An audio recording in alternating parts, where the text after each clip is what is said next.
Welcome back to the Word in Our Hearts. We're continuing on in Isaiah, starting with chapter 9, verse 8. The Lord's anger against Israel. The Lord has sent a message against Jacob. It will fall on Israel. All the people will know it. Ephraim and the inhabitants of Samaria, who say with pride and arrogance of heart, the bricks have fallen down, but we will rebuild with dressed stone. The fig leaves have been felled, but we will replace them with cedars. But the Lord has strengthened Rezin's foes against them, and has spurred their enemies on.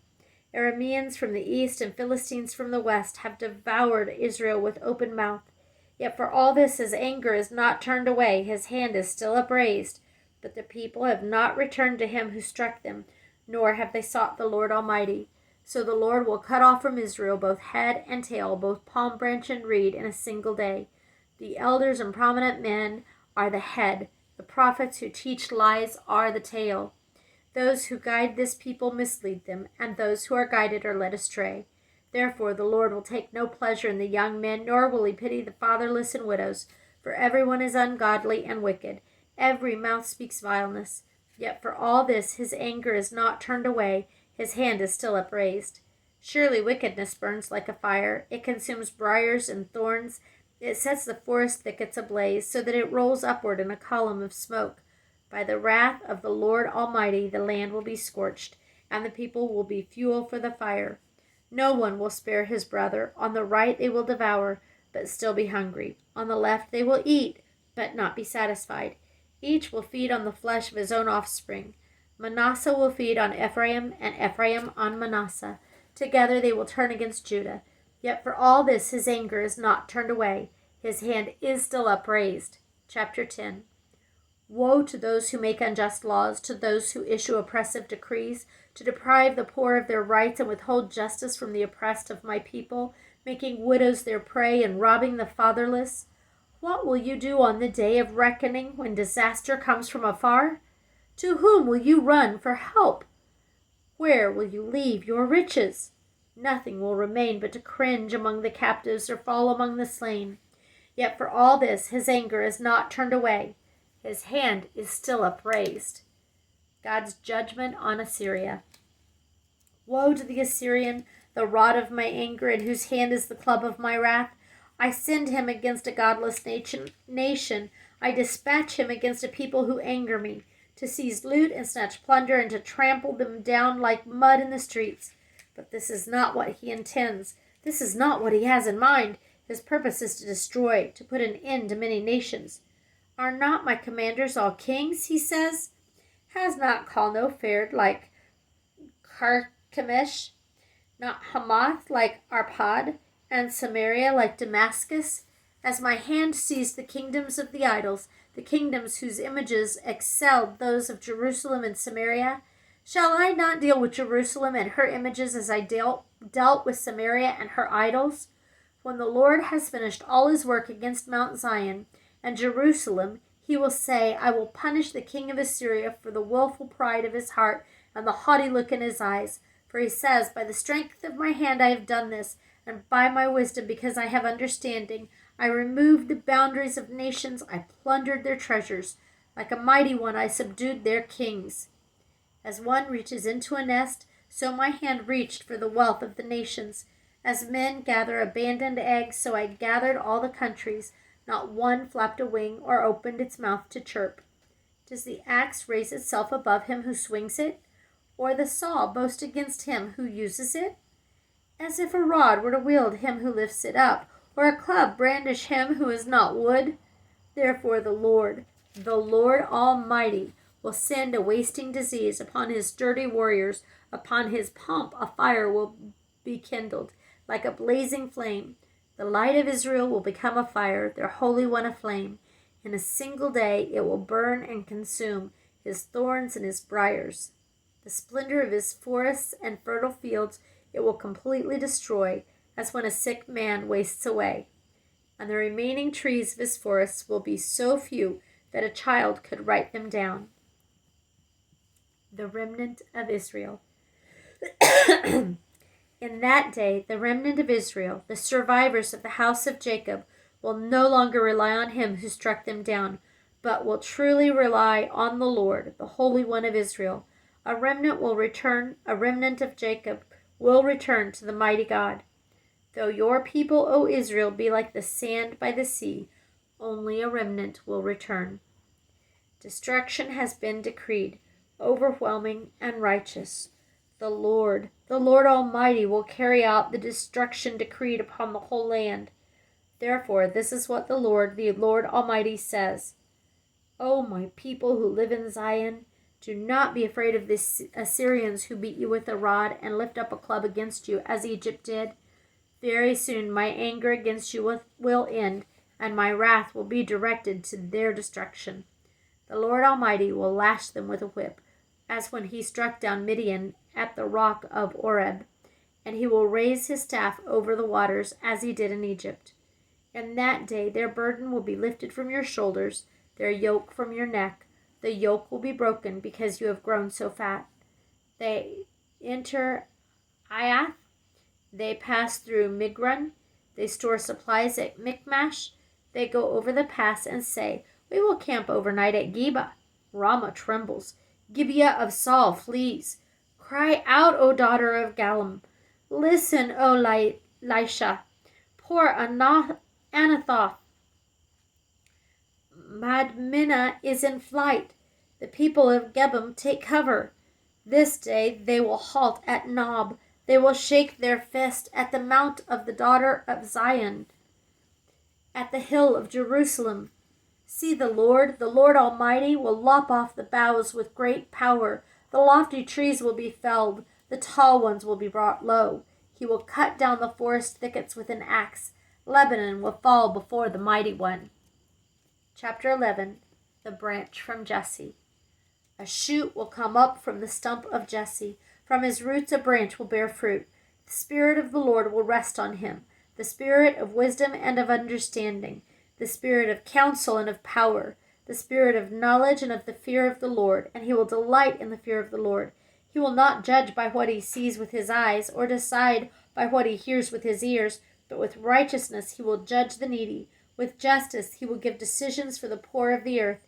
He will strike the earth with the rod of his mouth. With the breath of his lips he will slay the wicked. Righteousness will be his belt, and faithfulness the sash around his waist. The wolf will live with the lamb, the leopard will lie down with the goat, the calf and the lion and the yearling together, and a little child will lead them. The cow will feed with the bear, their young will lie down together, and the lion will eat straw like the ox. The infant will play near the hole of the cobra, and the young child put his hand into the viper's nest. They will neither harm nor destroy on all my holy mountain, for the earth will be full of the knowledge of the Lord as the waters cover the sea. In that day the root of Jesse will stand as a banner for the peoples. The nations will rally to him, and his place of rest will be glorious. In that day the Lord will reach out his hand a second time to reclaim the remnant that is left of his people from Assyria, from Lower Egypt, from Upper Egypt, from Cush, from Elam, from Babylonia, from Hamath, and from the islands of the sea. He will raise a banner for the nations and gather the exiles of Israel. He will assemble the scattered people of Judah from the four quarters of the earth. Ephraim's jealousy will vanish, and Judah's enemies will be cut off. Ephraim will not be jealous of Judah, nor Judah hostile toward Ephraim. They will sweep down on the slopes of Philistia to the west. Together they will plunder the people to the east. They will lay hands on Edom and Moab, and the Ammonites will be subject to them. Excuse me. The Lord will dry up the gulf of the Egyptian sea. With a scorching wind he will sweep his hand over the Euphrates River. He will break it up into 7 streams so that men can cross over in sandals. There will be a highway for the remnant of his people that is left from Assyria, as there was for Israel when they came up from Egypt. Chapter 12. Songs of Praise. In that day you will say, I will praise you, O Lord. Although you were angry with me, your anger has turned away, and you have comforted me. Surely God is my salvation. I will trust and not be afraid. The Lord is my strength and my song. He has become my salvation. With joy you will draw water. With joy you will draw water from the wells of salvation. In that day you will say, give thanks to the Lord, call on his name, make known among the nations what he has done, and proclaim that his name is exalted. Sing to the Lord, for he has done glorious things. Let this be known to all the world. Shout aloud and sing for joy, people of Zion, for great is the Holy One of Israel among you. Chapter 13. A prophecy against Babylon. An oracle concerning Babylon that Isaiah, son of Amoz, saw. Raise a banner on a bare hilltop. Shout to them. Beckon to them to enter the gates of the nobles. I have commanded my holy ones. I have summoned my warriors to carry out my wrath, those who rejoice in my triumph. Listen, a noise on the mountains like that of a great multitude. Listen, an uproar among the kingdoms, like nations massing together. The Lord Almighty is mustering an army for war. They come from faraway lands, from the ends of the heavens. The Lord and the weapons of his wrath to destroy the whole country. Wail, for the day of the Lord is near.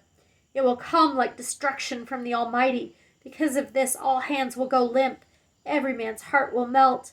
Terror will seize them. Pain and anguish will grip them.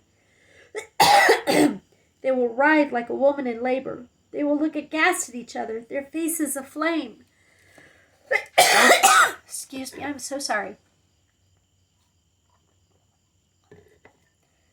See, the day of the Lord is coming, a cruel day with wrath and fierce anger, to make the land desolate and destroy the sinners within it. The stars of heaven and their constellations will not show their light. The rising sun will be darkened, and the moon will not give its light. I will punish the world for its evil, the wicked for their sins.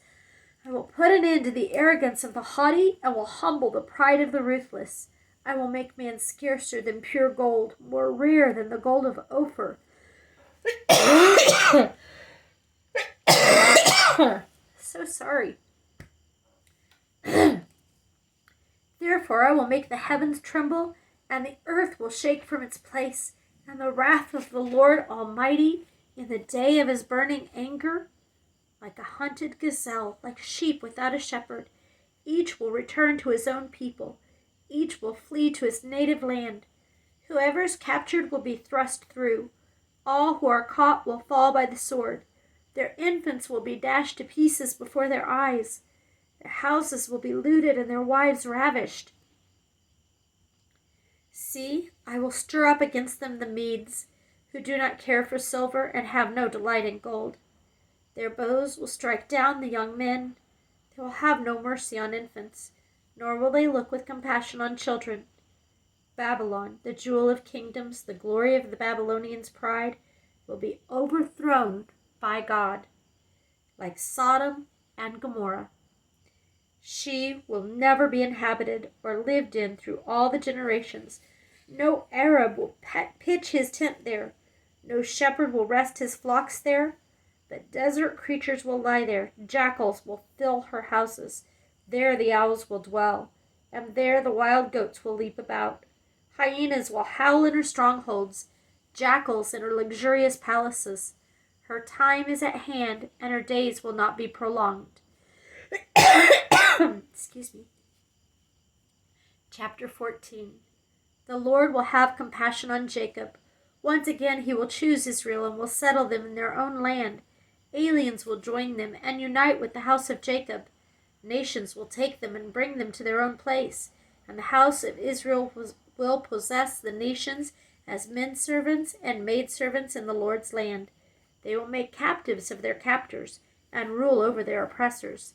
On the day the Lord gives you relief from suffering and turmoil and cruel bondage, you will take up this taunt against the king of Babylon. How the oppressor has come to an end! How his fury has ended! The Lord has broken the rod of the wicked, the scepter of the rulers, which in anger struck down peoples with unceasing blows, and in fury subdued nations with relentless aggression. All the lands are at rest and at peace. They break into singing. Even the pine trees and the cedars of Lebanon exult over you. Now that you have been laid low, no woodsman comes to cut us down. The grave below is all astir to meet you at your coming. It rouses the spirits of the departed to greet you. All those who were leaders in the world, it makes them rise from their thrones. All those who were kings over the nations. They will all respond. They will say to you, you also have become weak as we are. You have become like us. All your pomp has been brought down to the grave, along with the noise of your harps. Maggots are spread out beneath you, and worms cover you. How you have fallen from heaven, O morning star, son of the dawn! You have been cast down to the earth, you who once laid low the nations. You said in your heart, I will ascend to heaven. I will raise my throne above the stars of God. I will sit enthroned on the mount of the assembly, on the utmost heights of the sacred mountain. I will ascend above the tops of the clouds. I will make myself like the Most High. But you are brought down to the grave, to the depths of the pit. Those who see you stare at you. They ponder your fate. Is this the man who shook the earth and made the kingdoms tremble? The man who made the world a desert, who overthrew its cities and would not let his captives go home? All the kings of the nations lie in state, each in his own tomb. But you are cast out of your tomb like a rejected branch. You are covered with the slain, with those pierced by the sword, those who descend to the stones of the pit, like a corpse trampled underfoot. You will not join them in burial, for you have destroyed your land and killed your people. The offspring of the wicked will never be mentioned again. Prepare a place to slaughter his sons for the sins of their forefathers. They are not to rise to inherit the land and cover the earth with their cities. I will rise up against them, declares the Lord Almighty. I will cut off from Babylon her name and survivors, her offspring and descendants, declared the Lord. I will turn her into a place for owls and into swampland. I will sweep her with the broom of destruction, declares the Lord Almighty. A prophecy against Assyria. The Lord Almighty has sworn, surely as I have planned, so it will be. As I have purposed, so it will stand. I will crush the Assyrian in my land. On my mountains I will trample him down. His yoke will be taken from my people, and his burden removed from their shoulders. This is the plan determined for the whole world. This is the hand stretched out over all nations. For the Lord Almighty has purposed, and who can thwart it? His hand is stretched out, who can turn it back? A prophecy against the Philistines. This oracle came in the year King Ahaz died. Do not rejoice, all you Philistines, that the rod that struck you is broken, for the root of that snake will spring up a viper. Its fruit will be a darting venomous serpent. The poorest of the poor will find pasture, and the needy will lie down in safety. But your root I will destroy by famine. It will slay your survivors. Wail, O gate. Howl, O city. Melt away, all you Philistines. A cloud of smoke comes from the north, and there is not a straggler in its ranks. What answer shall be given to the envoys of that nation? The Lord has established Zion, and in her his afflicted people will find refuge. Chapter 15. A prophecy against Moab. An oracle concerning Moab. Ar in Moab is ruined, destroyed in a night. Kir in Moab is ruined, destroyed in a night. Dibon goes up to its temple, to its high places to weep. Moab wails over Nebo and Medeba. Every head is shaved, and every beard cut off. In the streets they wear sackcloth. On the roofs and in the public squares they all wail, prostrate with weeping. Heshbon and Elileh, I'm sorry, I don't know how to say that. Elileh cry out. Their voices are heard all the way to Jahaz. Therefore the armed men of Moab cry out, and their hearts are faint. My heart cries out over Moab. Her fugitives flee as far as Zoar, as far as Eglath Shelishiyah. They go up the way to Luhith, weeping as they go, on the road to Horonaim. They lament their destruction. The waters of Nimrim are dried up, and the grass is withered. The vegetation is gone, and nothing green is left. So the wealth they have acquired and stored up, they carry away over the ravine of the poplars. Their outcry echoes along the border of Moab. Their wailing reaches as far as Eglaim, their lamentation as far as Beer Elim. Dimon's waters are full of blood, but I will bring still more upon Dimon. a lion upon the fugitives of Moab and upon those who remain in the land. Chapter 16. Send lambs as tribute to the ruler of the land from Selah across the desert to the mountain of the daughter of Zion. Like fluttering birds pushed from the nest, so are the women of Moab at the fords of Arnon. Give us counsel, render a decision. Make your shadow like night at high noon. Hide the fugitives, do not betray the refugees. Let the Moabite fugitives stay with you. Be their shelter from the destroyer. The oppressor will come to an end, and destruction will cease. The aggressor will vanish from the land. In love, a throne will be established. In faithfulness, a man will sit on it. One from the house of David. One who in judging seeks justice and speeds the cause of righteousness. We have heard of Moab's pride, her overweening pride and conceit, her pride and her insolence, but her boasts are empty. Therefore the Moabites wail. They wail together for Moab, lament and grieve for the men of Hareseth. The fields of Heshbon wither, the vines of Sibmah also. The rulers of the nations have trampled down the choicest vines, which once reached Jazer and spread towards the desert.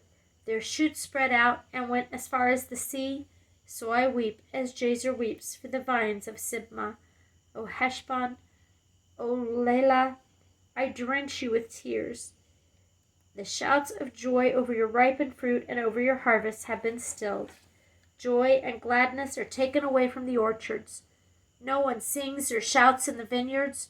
No one treads out wine at the presses, for I have put an end to the shouting. My heart laments for Moab like a harp, my inmost being for Kir Hareseth.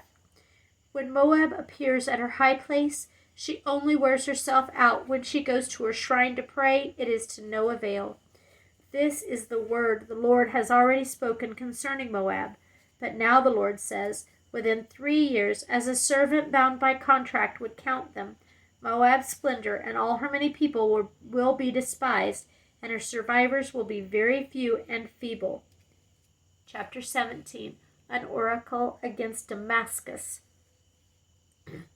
An oracle concerning Damascus. See, Damascus will no longer be a city, but will become a heap of ruins. The cities of Aurora will be deserted and left to flocks which will lie down, with no one to make them afraid. The fortified city will disappear from Ephraim, and royal power from Damascus. The remnant of Aram will be like the glory of the Israelites, declares the Lord Almighty. And that day the glory of Jacob will fade, the fat of his body will waste away. It will be as when a reaper gathers the standing grain and harvests the grain with his arm, and when a man gleans heads of grain in the valley of Rephaim. Yet some gleanings will remain, as when the olive tree is beaten, leaving 2 or 3 olives on the topmost branches, 4 or 5 on the fruitful boughs, declares the Lord of God, the God of Israel. In that day men will look to their Maker and turn their eyes to the Holy One of Israel. They will not look to the altars, the work of their hands, and they will have no regard for the Asherah poles and the incense altars their fingers have made. In that day their strong cities, which they left because of the Israelites, will be like places abandoned to thickets and undergrowth, and all will be desolation. You have forgotten God your Savior. You have not remembered the rock your fortress. Therefore, though you set out the finest plants and the plant imported vines, though on the day you set them out, you make them grow, and on the morning when you plant them, you bring them to bud, yet the harvest will be as nothing in the day of disease and incurable pain. Oh, the raging of many nations! They rage like the raging sea. Oh, the uproar of the peoples! They roar like the roaring of great waters. Although the peoples roar like the roar of surging waters, when he rebukes them, they flee far away, driven before the wind like chaff off the hills, like tumbleweeds before a gale. In the evening sudden terror, before the morning they are gone. This is the portion of those who loot us, the lot of those who plunder us. Chapter 18, a prophecy against Cush. Woe to the land of whirring wings along the rivers of Cush, which sends envoys by sea and papyrus boats over the water. Go, swift messengers. I'm having trouble getting my page turned. Go, swift messengers, to the people tall and smooth-skinned, to a people feared far and wide, an aggressive nation of strange speech whose land is divided by rivers. All you people of the world, all who live in the earth, when a banner is raised on the mountains, you will see it. When a trumpet sounds, you will hear it. This is what the Lord says to me. I will remain quiet and will look on from my dwelling place, like shimmering heat in the sunshine, like a cloud of dew in the heat of harvest. Excuse me. For before the harvest, when the blossom is gone and the flower becomes a ripening grape, he will cut off the shoots with pruning knives and cut down and take away the spreading branches. They will all be left to the mountain birds of prey and to the wild animals. The birds will feed on them all summer, the wild animals all winter. At that time gifts will be brought to the Lord Almighty, from a people tall and smooth-skinned, from a people feared far and wide, an aggressive nation of strange speech whose land is divided by rivers. The gifts will be brought to Mount Zion, the place of the name of the Lord Almighty. Thank you for listening.